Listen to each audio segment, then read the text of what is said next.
Halo teman-teman, kalian pernah gak sih kalian lagi jalan-jalan bersama keluarga kalian ataupun teman-teman kalian di sebuah mall ataupun suatu tempat, lalu kalian melihat ada lapangan olahraga yang di sekelilingnya tuh terdapat dinding kaca yang transparan, lalu ukurannya lebih kecil daripada tenis, tapi orang-orangnya terlihat sangat asik ketika memainkan olahraga tersebut.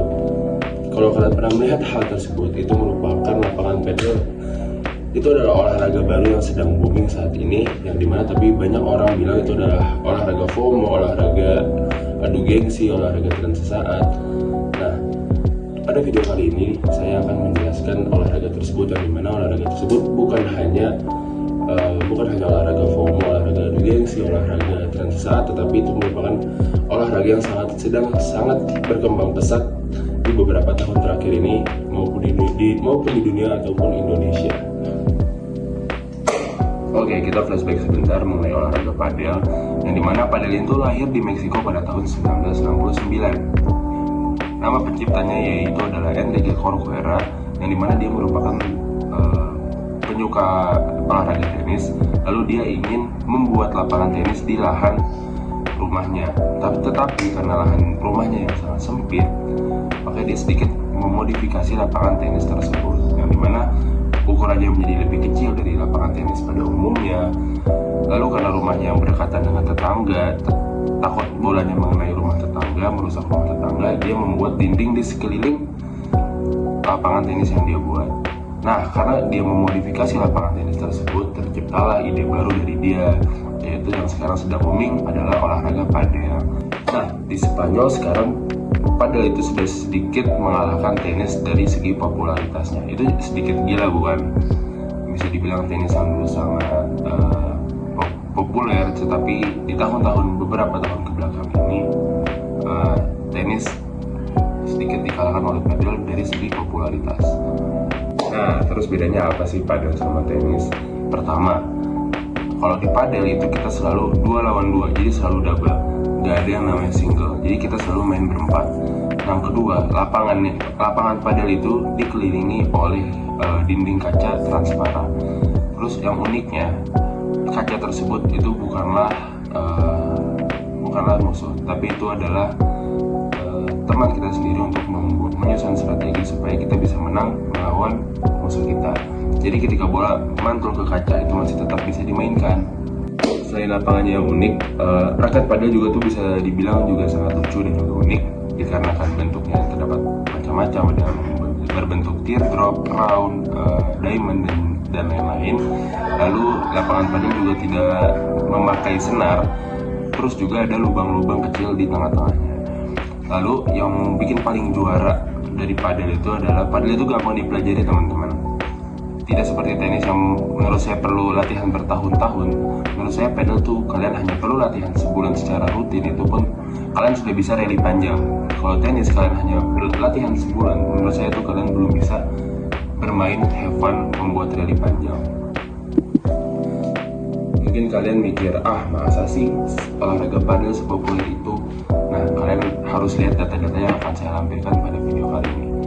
Berdasarkan laporan dari FIP World Padel Report 2025, sekarang ada 35 juta lebih pemain yang aktif di dunia. Bayangin, itu sudah tersebar di 165 negara. Dan yang paling bikin saya geleng-geleng kepala lagi, yaitu rata-rata satu klub padel baru buka setiap 2,5 jam di seluruh dunia. Jadi pas kalian nanti selesai nonton video ini, mungkin sudah ada satu klub baru lagi yang buka di luar sana. Lalu retensinya juga ngeri banget. Ada 92% orang yang baru sekali nyoba padel pasti balik lagi buat nyobain main padel lagi. Bahkan orang-orang hebat ya, Cristiano Ronaldo, Messi, sampai David Beckham pun sudah keracunan padel. Kabar gembiranya lagi, olahraga padel ini sekarang lagi diperjuangkan buat masuk Olimpiade Brisbane di 2032 nanti. Nah, sekarang kita bahas olahraga padel di Indonesia. Kalian tahu nggak? Indonesia itu bukan cuma ikut-ikutan tren mengenai olahraga padel ini. Data dari Playtomic dan PwC menunjukkan kalau Indonesia mencatat pertumbuhan tertinggi di dunia, yaitu naik 173% cuma dalam setahun, yaitu pada tahun 2023 dan 2024. kita bahkan jauh lebih kencang pertumbuhannya dibandingkan dengan Spanyol yang pasarnya sudah pasti matang. Padahal padel baru masuk ke Indonesia yaitu pada tahun 2020 lewat Bali. Tapi lihat sekarang, cuma butuh 5 tahun Indonesia sudah punya hampir 1000 lapangan aktif dan ratusan lainnya lagi dibangun. Kita sekarang adalah Raja Padel di ASEAN.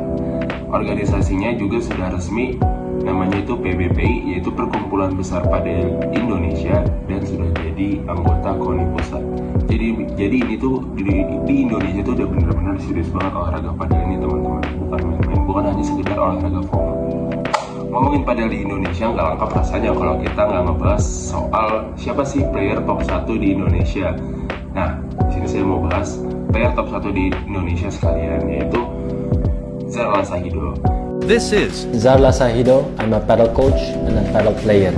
How did you first get into padel, and what drew you to this sport? The first time was in Amsterdam. My friend from tennis, he invited me to the paddle court, and he called me 7 times. And after the 7 times, I thought, okay, let me try the sport. What do you enjoy most about playing padel? Playing the game, and trying to find strategies to beat my opponent. What are some things that people don't know about you? I'm into fashion. I like to wear nice clothes. Jadi ibarat kalau misalkan di sepak bola ada Pratama Arhan, nah kita kalau di padel itu ada namanya Zarla Shahidul. Zarla Shahidul itu pemegang gelar sebagai pemain nomor 1 di Indonesia. Nah, si Zarla Shahidul ini mempunyai cerita yang menarik banget. Dia sebenarnya mengawali karir padelnya di Belanda sebelum akhirnya memutuskan pulang untuk membesarkan nama padel di tanah air Indonesia. Dia bukan cuma jago kandang ya. Zar ini juga udah sering banget buat mengharumkan nama Indonesia di kancah internasional. Beberapa prestasinya, salah satunya yaitu adalah dia udah berhasil menembus perempat final di ajang FIP Bronze di Hong Kong. Lalu dia menjadi bagian penting dari timnas padel Indonesia saat debut di Asia Cup 2025 di Qatar. Nah, hebat banget bukan Zarla Shahidul ini, dia sudah banyak mengharumkan prestasi untuk Indonesia. Nah lanjut, pasti dari kalian juga ada yang berpikir kenapa sih kok bisa perkembangan padel bisa secepat itu di Indonesia maupun di dunia. Nah, menurut saya pribadi terdapat 5 alasan mengapa olahraga padel bisa secepat itu berkembang. Yang pertama, olahraga padel itu tuh gampang dan juga menagihkan. Kenapa bisa begitu? Menurut saya karena di olahraga padel itu tuh kita nggak perlu banget yang namanya skill dewa buat mulai olahraga tersebut, tapi strateginya yang dalam banget. Lalu yang kedua, sosial banget. Jadi kayak karena mainnya berempat ini cocok banget buat nongkrong sehat ataupun networking. Karena selama saya bermain padel saya mendapatkan banyak teman-teman baru. Lalu yang ketiga, semua bisa main. Kayak 40% pemain padel itu perempuan. Ini angka yang tinggi banget untuk olahraga rakyat. Lalu Instagramable, akui aja deh, menurut kalian lapangan kaca itu cakep banget kan buat di-post di story Instagram. Lalu yang kelima, yaitu gaya hidup baru. Padahal sekarang udah jadi gaya hidup yang sehat, terus juga keren, kayak yoga ataupun pilates, ataupun lari maraton atau trail run. Itu adalah 5 alasan mengapa menurut saya olahraga padel bisa berkembang secepat itu. Nah, sampai di akhir session pada video kali ini, jadi kesimpulannya Indonesia ini tuh bukan cuma jadi penonton aja nih di fenomena olahraga padel ini. Kita itu adalah salah satu pemain utamanya di tingkat dunia dengan adanya Zarla Shahidul dan juga anak-anak bangsa yang sedang berlatih olahraga padel. Siapa tahu atlet kita nanti bisa mengharumkan nama bangsa, mendapatkan emas di Olimpiade nanti. Saya sendiri juga sebenarnya sudah nyoba olahraga padel ini dan jujur itu sangat-sangat nagih. Saya udah lebih dari 10 kali main mungkin ya. Padel itu benar-benar bisa bikin kita bergerak, keringetan, networking, bertemu teman baru, have fun bersama teman-teman kita, hati tetap senang bareng teman-teman. Nah, sekarang tinggal satu aja nih pertanyaan dari saya. Kapan kalian mencoba olahraga padel ini? Oke guys, thank you for watching, udah dengerin cerita dan juga mungkin bisa mempersuasifkan kalian supaya mau mengikuti olahraga padel ini, membuat olahraga padel ini tuh lebih berkembang lagi untuk kedepannya. Nama saya Muhammad Ghazi Habib Raya dengan NIM 2107 0123140190. Sampai ketemu di lapangan, bye bye.